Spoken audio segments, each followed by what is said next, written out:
The history of slavery goes way back to 6800 BC during Greek and Roman times till late 19th century when captured enemies in war were forced to work. Slavery was practiced in Middle East, America and colonies of European countries. And Nepal, with no exception, of course, was also involved in slavery practices. It was not until 1700 AD that world began to enter into the age of abolition of slavery.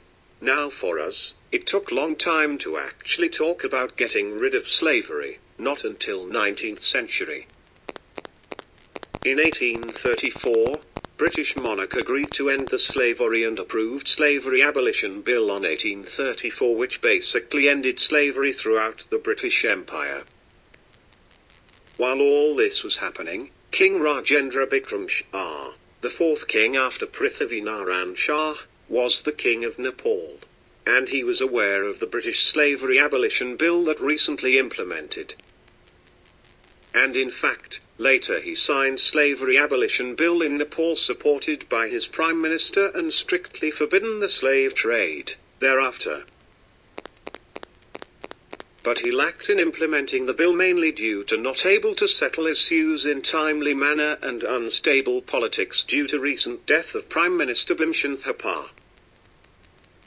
Also the reason was due to small number of wealthy people, so-called elite people, kept investing on slaves and even began to publicly display their slaves by giving away slaves as dowry in their daughter's marriage.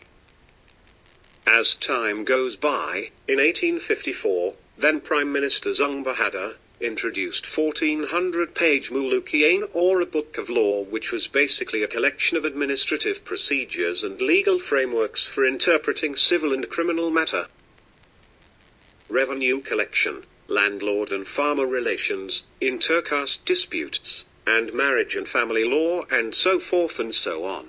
Mulukian categorization of the caste did help flourish the slavery at that time.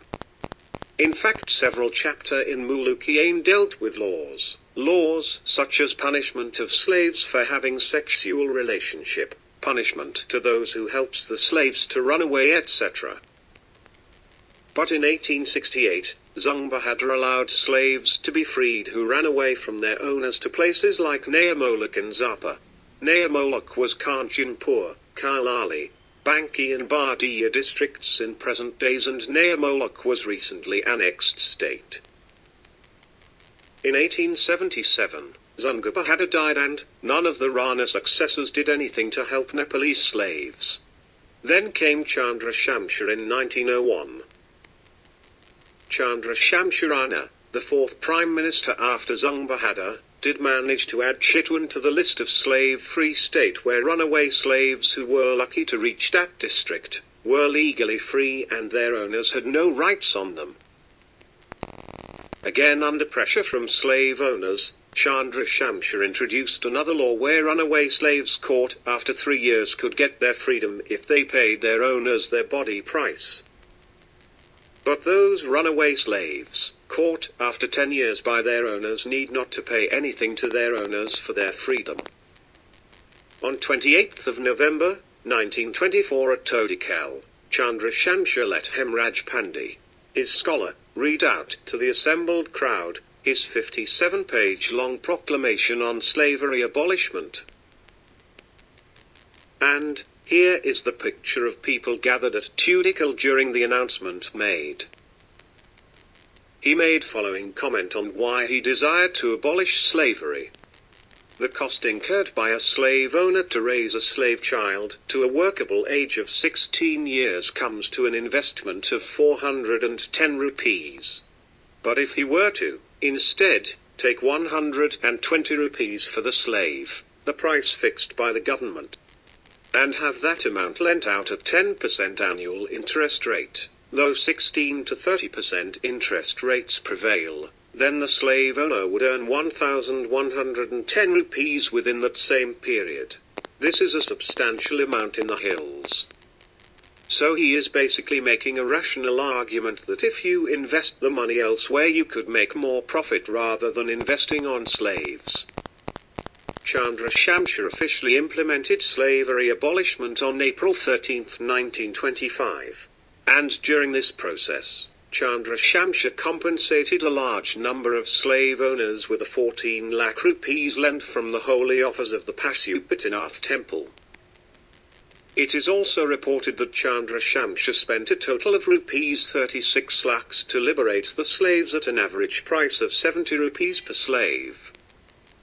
And Nepal thus became a signatory to the September 25, 1926 League of Nations Convention on Slavery, binding all signatories to end slavery trade. After the abolition, more than 62,000 slaves were freed. Just to give an idea on the body price of the Nepalese slaves, here is quote from Landon, a British writer. Rates paid in compensation ranged from 20 rupees for a female and 15 rupees for a male under 3 years of age, to 100 rupees for a female and 75 rupees for a male between the age of 13 and 40.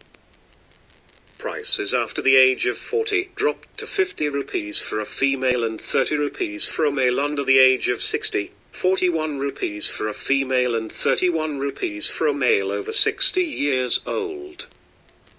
So this is a brief history review on how slaves in Nepal were abolished during those days. Thank you for watching.